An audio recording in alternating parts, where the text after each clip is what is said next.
பேரவைத் தலைவர் அவர்களே, ட்ரோன் சர்வே முத கொண்டு வந்து துல்லியமாக அளக்க வேண்டும் என்று கொண்டு வந்தது நாங்கள் தான். எங்கேயும் எந்த தவறும் நடந்துவிடக்கூடாது என்று. ஆனால் எங்களுடைய கனிம வளத்துறையினுடைய உதவி இயக்குநர்கள் அளவு செய்து அளவீட்டை வருவாய்த்துறையிடம் ஒப்படைப்பார்கள்.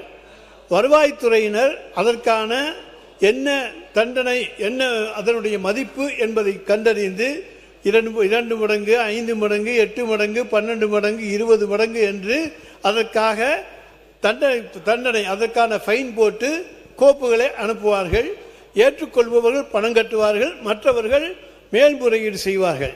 மேல்முறையீட்டிலே அதிலே சரியான அளவுதான் இருக்கிறது என்று அந்த துறையினுடைய செயலாளரோ இயக்குநரோ கண்டறிந்தால் அந்த பணம் அங்கே உரிய பணம் மட்டும் வசூல் பண்ணப்படும்.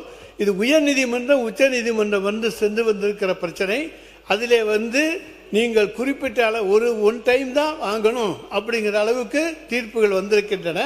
எனவே இந்த அடிப்படையில் நடந்திருக்கிறது. ஆனால் அந்த காலகட்டம் என்னுடைய காலகட்டம் இல்லை என்றாலும் நான் பதில் சொல்ல வேண்டிய பொறுப்பு இருக்கிறது. இன்னொன்றையும் சொல்லிவிடுகிறேன். அரசாங்கத்தில் நம்ம பட்டா குவாரி வச்சிருக்கிறோம், அரசாங்க குவாரி வச்சிருக்கோம். அரசாங்க குவாரியை ஏல விடுறோம், ஏல விடுறதுக்கு ராயல்ட்டியை வசூல் பண்ணிடுறோம். ஆனால் பட்டா குவாரிக்கு அவங்களுக்கு லீஸ் அமௌண்ட் வசூல் பண்ணுறோம். இது ரெண்டுக்கும் உண்டான வித்தியாசத்தையும் அமைச்சர் எடுத்து பார்க்கணும். அடுத்ததாக நிச்சயமாக எந்த வகையிலையும் அதிகாரிகள் எங்கேயாவது விட்டிருந்தாலும் கூட ஆழமாக வெட்டியிருந்தா அதுக்கு அவன் ஃபைன் கட்டித்தான் தண்டனை அனுபவிக்கணுமே தவிர யாரும் தப்பிச்சு போகவே முடியாது. எந்த காலத்திலும் அவன் மாட்டிக்கத்தான் செய்வான். அதாவது ஒரு கல்குவாரியிலே ஒருவன் அளவுக்கு அதிகமாக வெட்டி எடுத்திருந்தால் அவன் தப்பித்து போவதற்கான வாய்ப்பே கிடையாது. எந்த காலத்திலும் அதற்கான அபராதத்தோடு அவன் பணம் கட்டித்தான் ஆக வேண்டும். எனவே யாரையும் தப்பிக்க விட வேண்டும் என்கின்ற நோக்கம் எங்களுக்கு எந்த காலத்திலும் இருந்ததில்லை. எந்த விசாரணையும் சந்திக்க தயாராக இருக்கிற அரசு தான், தயாராக இருக்கிற இயக்கம் தான் நாங்கள் திராவிட முன்னேற்ற கழகம். ஒரு நிமிஷம் அமருங்க. இந்த 2 விவாதத்துக்கான பதில துறை ரீதியான அமைச்சர் முன்னாடியே நீங்க சொல்லிட்டீங்க. லைவ்ல பார்த்துட்டு இருக்க உங்களுக்கு தெரியும். சரிங்களா? இந்த 2 இதுக்குமே இப்போ நீங்க பேசுறீங்களா? பேசுங்க, சிம்பிளா பேசி முடிங்க. மாண்புமிகு அமைச்சர். இல்லை, மாண்புமிகு முன்னாள் அமைச்சர் சொன்னது சரியான விஷயம் தான், கரெக்டு தான். ஒன்ஸ் கல்குவாரியில் ஒரு தடவை அதை எடுத்துட்டாங்கன்னா அதை மறைக்கணும். நிறைய இடங்களில் எம்சாண்ட்லாம் போட்டு மறைச்சிக்கிட்டு இருக்கான்னு கேள்விப்படுறேன். பட் இருந்தாலும் கண்டுபிடிச்சிடலாம். நான் சொன்னது gravel and ordinary earth. Gravel அள்ளினதுக்கப்புறம் ஒரு மழை பெஞ்சிச்சுன்னா அதில் என்ன அள்ளினானே யாருக்குமே தெரியாது. அது எப்படி கண்டுபிடிக்க முடியும்? அள்ளும் போதே மானிட்டர் பண்ணால் மட்டும்தான் அதை கரெக்டாக அள்ளுறாங்களா இல்லைன்னு பண்ண முடியும். அள்ளி முடிச்சதுக்கப்புறம் ஒரு மழை வந்துச்சுன்னா எவ்வளோ அள்ளாங்க, எப்படி அள்ளாங்க, யாருமே கண்டுபிடிக்க முடியாது. இந்த பிரச்சனை இதோட விடுங்க. மாண்புமிகு உறுப்பினர் வெற்றிவேல், திரு சா வெற்றிவேல். இல்ல இருங்க, ஒரே நிமிடம் நல்லா புரிஞ்சுங்க. ஏற்கனவே ஆண்டவங்க இன்றைக்கு ஆளுகின்ற அரசு அவங்க ஒரு பதில் சொன்னாங்க, அதுக்கு ரிப்ளை இவங்க கொடுத்துட்டாங்க. இந்த சப்ஜெக்டை இதோட விடுங்க. இல்ல அனுமதிக்க முடியாது. மாண்புமிகு உறுப்பினர் நீங்க பேசுங்க. மாண்புமிகு பேரவை துணைத் தலைவர் அவர்களே, எளிமையால் உயர்ந்தவர், உழைப்பால் வளர்ந்தவர், தடைகளை தாண்டி தமிழகத்தை வழிநடத்தியவர். உறுப்பினருக்கு தாழ்மையா கேட்டுக்கிறேன், இடையூறு பண்ணாதீங்க. நீங்க அமருங்க. உங்களுக்கு கிளாரிபிகேஷன் இருந்துச்சுன்னா இருங்க. நீங்க கிளாரிபிகேஷன் இருந்துச்சுன்னா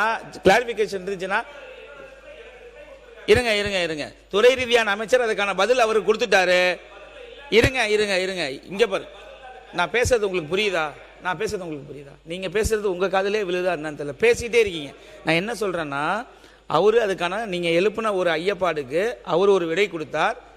இவர் என்ன சொன்னாரு, துறை ரீதியான அமைச்சர் என்ன சொன்னாரு, மாலை வரைக்கும் வெயிட் பண்ணுங்க, என்னோட பதில் வரையில் எல்லாத்துக்கும் பதில் இருக்குன்னு சொல்லியிருக்காங்க. இருங்க.